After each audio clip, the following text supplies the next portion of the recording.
ఇంక మొదలు పెడదామండి. పొద్దున అయితే మా బాబాయ్ ఫోన్ చేసి టాస్క్ అయితే ఇచ్చాడండి. ఈరోజు మొత్తం దగ్గరలో ఉన్న ఆర్గానిక్ స్టోర్స్, పూజా స్టోర్స్ అన్నీ తిరిగి ఫ్రాంచైజీ ఇస్తామని చెప్పు అని అన్నాడు. ఇంక సరే పదా మొదలెడదానికి లేట్ ఎందుకని చెప్పి మనం అయితే స్టార్ట్ అయిపోయాం. మధ్య షాప్స్ అయితే కనిపించినాయి. మన విజిటింగ్ కార్డ్ అయితే ఇచ్చాం. బాగానే తీసుకున్నారు, బాగానే రిసీవ్ అయితే చేసుకున్నారు. మన ఎఫ్ఎస్సి సర్టిఫికేట్స్ ఇవన్నీ అయితే పెట్టమన్నాం. ఈసారి అయితే చాలా బాగా రిసీవ్ చేసుకున్నారు.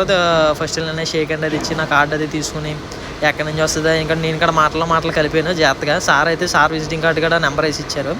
అలాగే కాకుండా మనం డ్రై ఫ్రూట్ షాప్స్, పూజా స్టోర్స్ అవి కూడా సర్లే ఏదైనా వర్కౌట్ అవుతుంది కదా, బిజినెసే కదా అని చెప్పి మనం అయితే రాయడం అయితే జరిగింది. ఈరోజు మొత్తం మ్యాక్సిమం కుకట్పల్లి కానీ నెక్స్ట్ రైతు బజార్ దగ్గర ఉన్న షాప్స్ కానీ అన్నీ అయితే కవర్ చేసాం.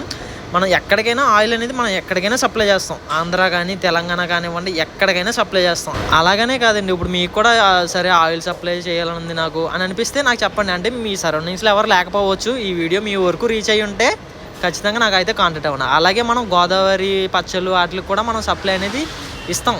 ఎందుకు ఇవ్వం? మన దగ్గర అంతా ఆర్గానిక్ ఆయిలే కదా, ఇంచక్క ఉంటుంది ఆయిల్. పల్లి ఆయిల్ అయితే ఇంకా చూసుకోకలేదు, నెంబర్ 1 ఉంటుంది. మొన్న మీకు వీడియోలో కూడా చూపించా. అలాగే వెళ్ళా ఈరోజు కూడా నా విజిటింగ్ కార్డు ఇచ్చా. వాళ్ళు కూడా అయితే చాలా బాగా రెస్పాన్స్ అయ్యారు. మీకు కూడా ఇంట్లో అయినా సరే, ఇంట్లోకి 1 లీటర్ కావాలన్నా సరే నేను మీకు సప్లై అనేది ఇస్తా. పచ్చళ్ళు కానీ కర్రీస్ కానీ దేనికైనా సరే. ఉంటా మరండి, రేపు వీడియోలో కలుద్దాం.